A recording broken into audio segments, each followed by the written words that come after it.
வணக்கங்க. நான் cauliflower chilli போட போகிறேன். அதுக்கு சின்ன சின்ன காலிஃப்ளவராக 2 வாங்கி வச்சுருக்கேன். அதை நல்லா கட் பண்ணி வச்சுருக்கேன். அதுக்கு இஞ்சி பூண்டு உரித்து வச்சுருக்கேன். வெந்நில அந்த காலிஃப்ளவரை போட்டு உப்பு மஞ்சள்தூள் 2ஐயும் போட்டு ஊற வைங்க. ஊற வச்சுட்டு இதில் அந்த காலிஃப்ளவர் கழுகி அதில் போடுங்க. ஒரு குண்டாவில் போடுங்க, எடுத்து போடுங்க. போட்டுட்டு இந்த இஞ்சி பூண்டு அரைச்சதை அதை போடுங்க. அதில் போட்டுட்டு ஒரு முட்டையை உடச்சி அந்த வெள்ளைக்கரு மட்டும் ஊற்றுங்க.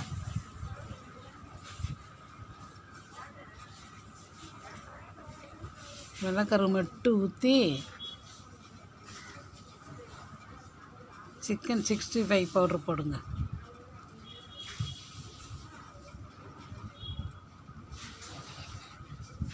போட்டு தேங்காய் எண்ணெய் கொஞ்சம் ஊற்றுங்க. ஊற்றி நல்லா பரட்டி வைங்க. ஒரு அரை மணி நேரம் ஊறட்டும்.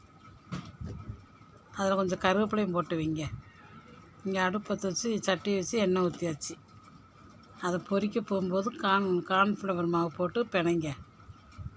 எனக்கு அளவெல்லாம் போட மாட்டேன், சும்மா கையளவு தான் போடுவேன். நீங்கள் ஒரு 2 குழிக்கரண்டி போட்டுக்கோங்க.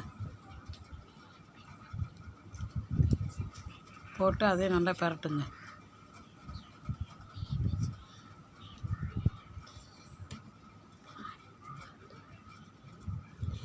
நல்லா பரட்டிட்டு இந்த கருவேப்பிலை அதில் போடுங்க. எண்ணெயில் போட்டுட்டு ஒவ்வொரு காலிஃப்ளவராக எடுத்து போடுங்க. கருவேப்பிலை போட்டிங்கன்னா கொஞ்சம் வாசனையாக இருக்கும், அதுக்கு தான் போடுறது. அது பிணையும் போதும் கொஞ்சம் கருவேப்பிலை போட்டு பிணைஞ்சோம்னா இன்னும் கொஞ்சம் நல்லாயிருக்கும். அதுக்கு தான் அதுலேயும் போட்டு பிணையிறேன். இதில் கொஞ்சம் எண்ணெய் காஞ்சிச்சான்னு பார்க்குற கொஞ்சம் புளியை போடணும். அது போட்டோம்னா எண்ணெய் குடிக்காமல் இருக்கும். அதுக்கு தான் அந்த புளியை போடுறது. எண்ணெயும் காஞ்சிச்சான்னு தெரியும் நமக்கு. இந்த ஒரு அடசம் எடுத்தாச்சு. 2வது அடசம் போட போகிறேன்.